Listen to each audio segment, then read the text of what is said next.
Okay, Art and Fear, Chapter 2. Artists don't get down to work until the pain of working is exceeded by the pain of not working. Stephen de Stabler. I don't even know who he is, but I like the quote. Those who would make art might well begin by reflecting on the fate of those who preceded them. Most who began quit. It is a genuine tragedy. Worse yet, it's an unnecessary tragedy. After all, artists who continue and artists who quit share an immense field of common emotional ground. Viewed from the outside, in fact, they're indistinguishable. We're all subject to a familiar and universal progression of human troubles. Troubles we routinely survive, but which are, oddly enough, routinely fatal to the art making process. To survive as an artist requires confronting these troubles. Basically, those who continue to make art are those who have learned how to continue, or more precisely, have learned how not to quit. So it sounds like this chapter is about how to keep trying. But curiously, while artists always have a myriad of reasons to quit, they constantly wait for a handful of specific moments to quit. Artists quit when they convince themselves that their next effort is already doomed to fail, and artists quit when they lose the destination for their work, for the place where their work belongs. Virtually all artists encounter such moments. Fear that your next work will fail is normal, recurring, and generally a healthy part of the art making cycle. It happens all the time. You focus on some new idea in your work, you try it out, run with it for a while, reach a point of diminishing returns, and eventually decide it's not worth pursuing further. Writers even have a phrase for it: the pen has run dry. But all media have their equivalents. In the normal artistic cycle, this just tells you that you've come full circle, back to the point where you need to begin cultivating the next new idea. But in artistic death, it marks the last thing that happens. You play out an idea, when it stops working, you put your brush down, and 30 years later, you confide with someone over coffee that, well, yes, you had wanted to paint when you were much younger. Quitting is fundamentally different from stopping. The latter happens all the time. Quitting happens just once. Quitting means not starting again. And art is all about starting again. A second universal moment of truth for artists appears when the destination for the work is suddenly withdrawn. For veteran artists, this moment usually coincides rather precisely, we feel, with reaching that destination. The authors, people, writers, recall a mutual friend whose single minded quest for 20 years was to land a one man show at his city's major art museum. He finally got it and never produced a serious piece of art again. There's a painful irony to stories like that, to discovering how frequently and easily success transmutes into depression. Although this fate has something to do with not letting your current goal become your only goal. With individual artworks, it means leaving some loose thread, some unresolved issue to carry forward and explore in the next piece. With larger goals, like monographs or major shows, it means always carrying within you the seed crystal for your next destination. And for a few physically risky art forms, like dance, it may even mean keeping an alternative medium close by in case your age or injury take you from your chosen work. For art students, losing the destination for work goes by another name: graduation. Ask any student for how many years before them was the graduate show the terminal show, or turning in your portfolio in AP Art and Design. When the critique is the only validated destination for the work made during the first half decade of an artist's productive life, small wonder that attrition rates spiral when the path stops.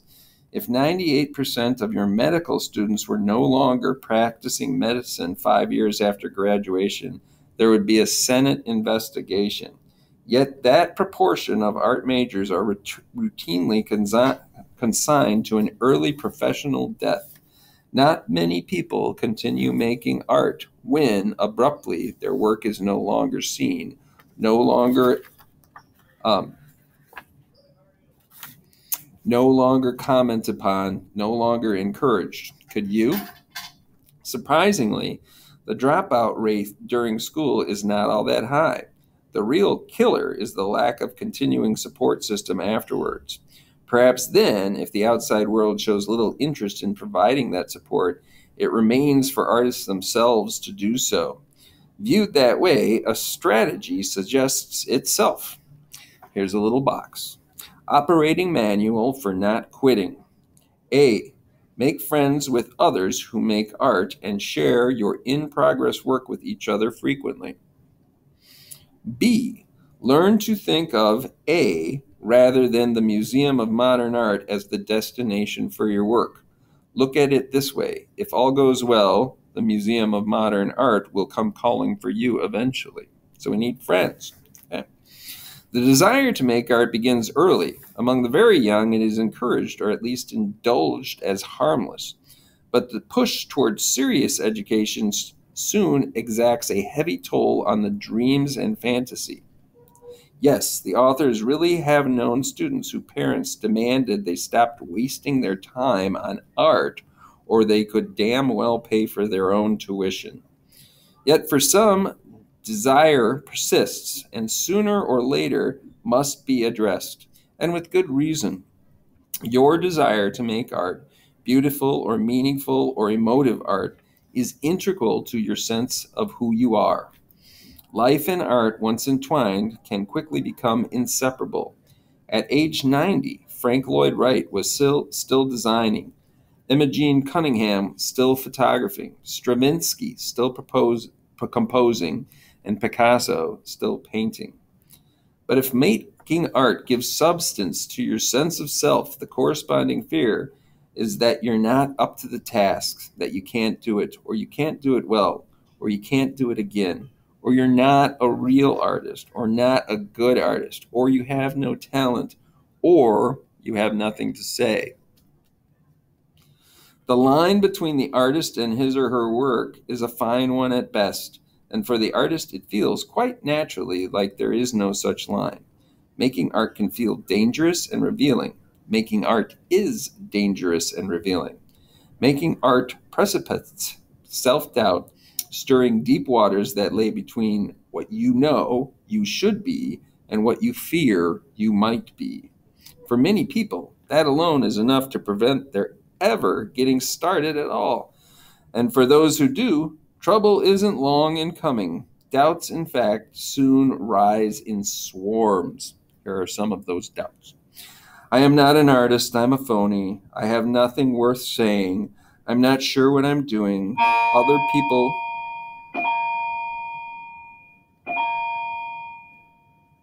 Other people are better than I am. I'm only a student. I don't know. I'm never really going to exhibit this work or show it to anyone. No one understands my work. No one likes my work. And the big one, oh, I'm not that good. Yet viewed objectively, these fears obviously have less to do with the art than they do with the artist, and even less to do with individual artworks. After all, in making art, you bring your highest skills to bear upon the materials and ideas you care most about. Art is a high calling. Fears are coincidental. Coincidental, sneaky, and disruptive, we might add, disguising themselves variously as laziness, resistance to deadlines, irritations when materials or surroundings, distractions over the achievements of others, indeed, as anything that keeps you from giving your work your best shot. What separates artists from ex-artists is that those who challenge their fears continue, and those who don't quit. Each step in the art-making process puts that issue to the test. Vision and execution. Fears arise when you look back, and they arise when you look ahead. If you're prone to disaster fantasies, you may even find yourself caught in the middle. staring at your half-finished canvas and fearing both what you lack the ability to finish it and that no one will ever understand you if you do. More often, though, fears rise in those entirely appropriate and frequently recurring moments when vision races ahead of execution. Consider the story of the young student, David Bayliss, the author to be exact, who began piano studies with a master. After a few months' practice, David lamented to his teacher, "But I can hear the music so much better in my head than I can get out of my fingers." To which the master replied, "What makes you think that's ever going to change?"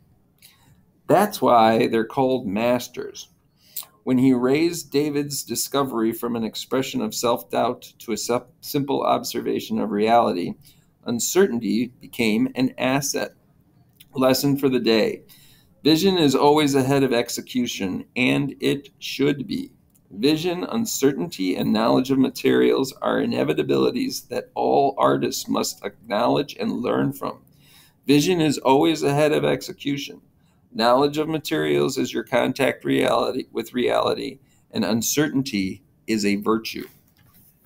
Imagination. Imagination is in control when you begin making an object. The artwork's potential is never higher than in the magic moment when the first brushstroke is applied, the first chord struck. But as a piece grows, technique and craft take over, and imagination becomes a less useful tool. A piece grows by becoming specific.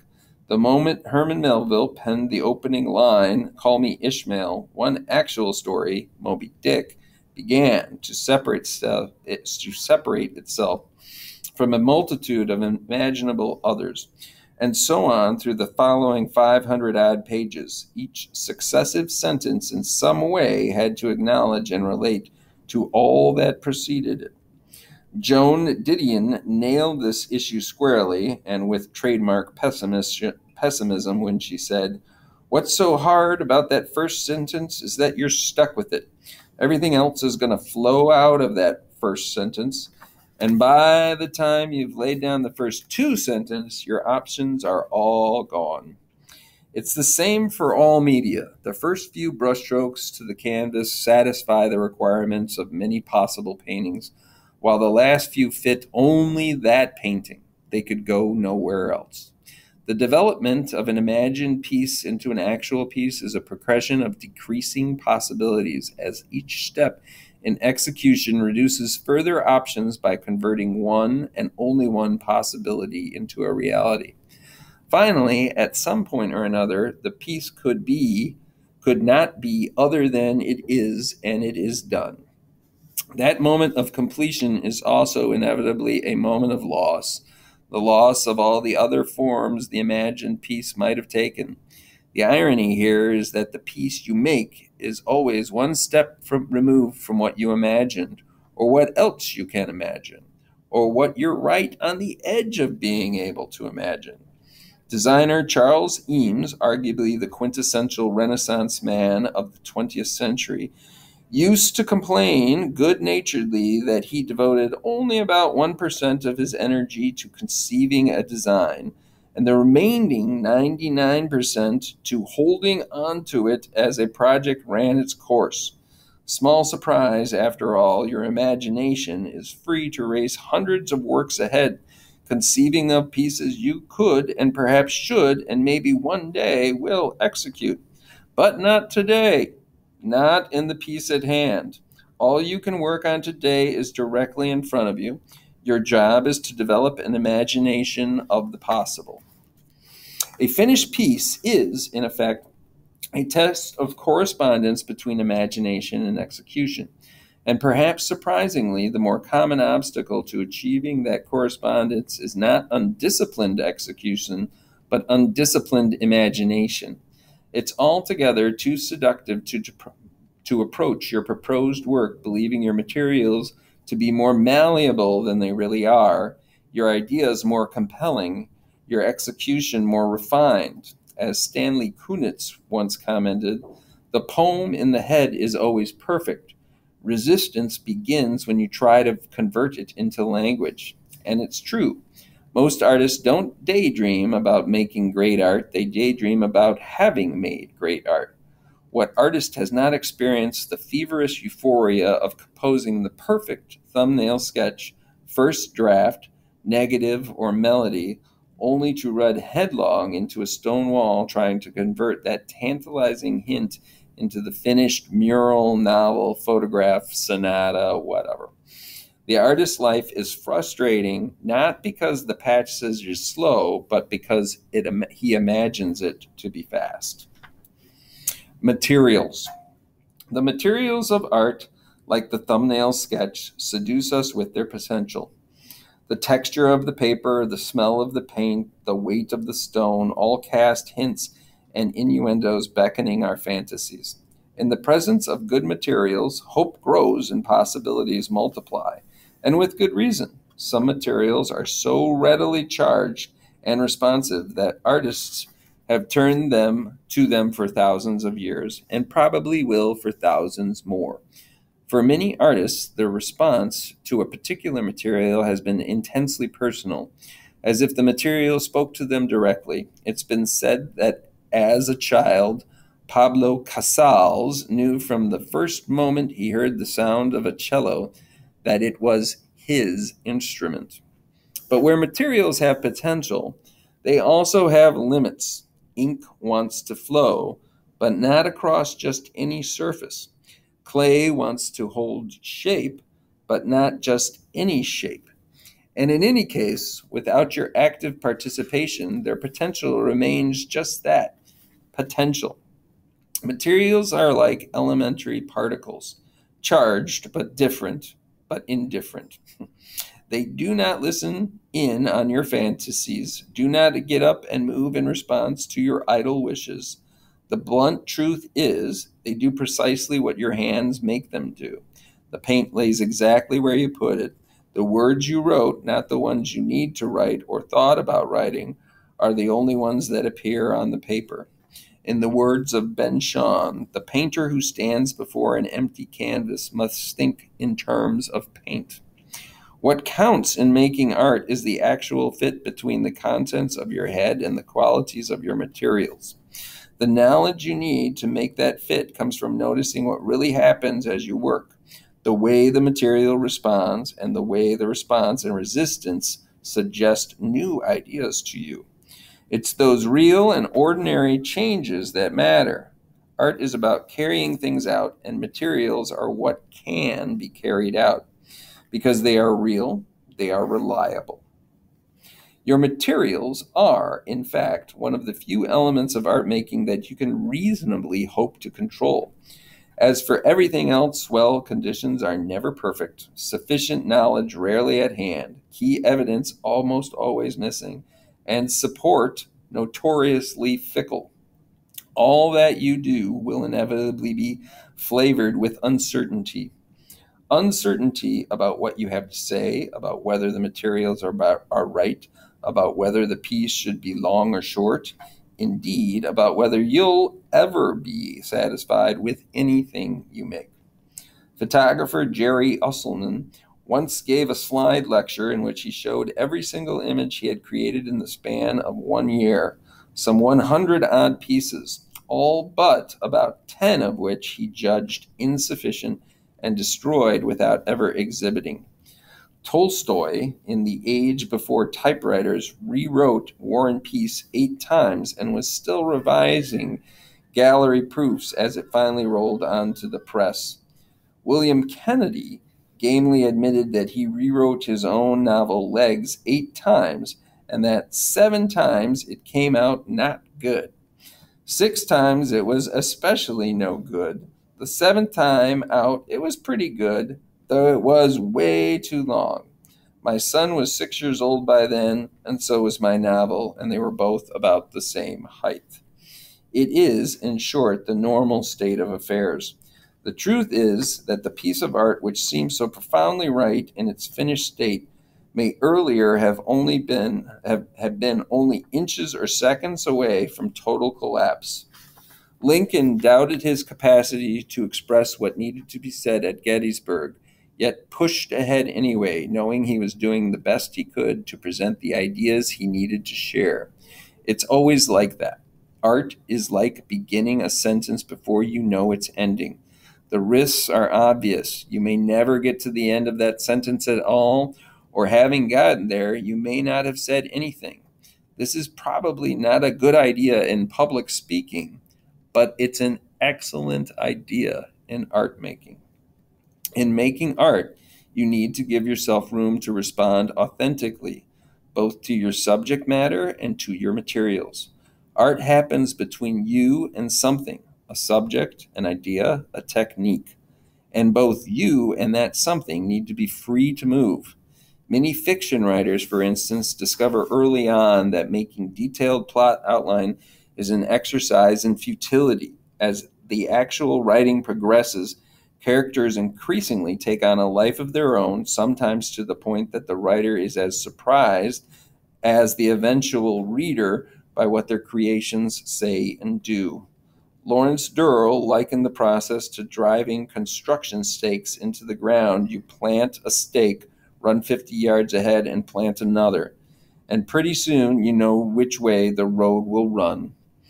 E.M. Forster recalled that when he began writing A Passage to India, he knew that the Malabar Caves would play a central role in the novel, that something important would surely happen there. It's just that he wasn't sure what that would be.